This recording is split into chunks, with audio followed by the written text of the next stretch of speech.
I'm sure you've heard the news. No yeast, no problem. Let's make some quick and tasty flatbread.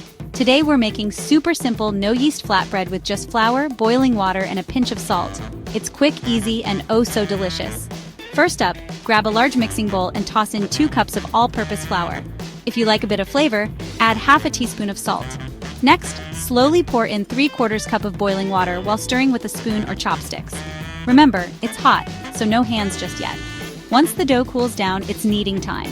Give it a good 5-7 minutes until it's smooth and elastic.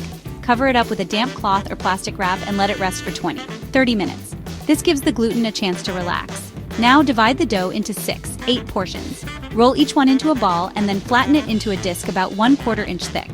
Heat up a non-stick skillet or cast iron pan over medium heat. No oil needed. Cook each disc for 1-2 minutes on one side until bubbles form and golden spots appear. Flip and repeat for the other side. And there you have it.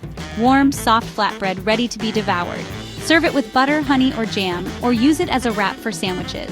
It's versatile, quick, and perfect for any meal.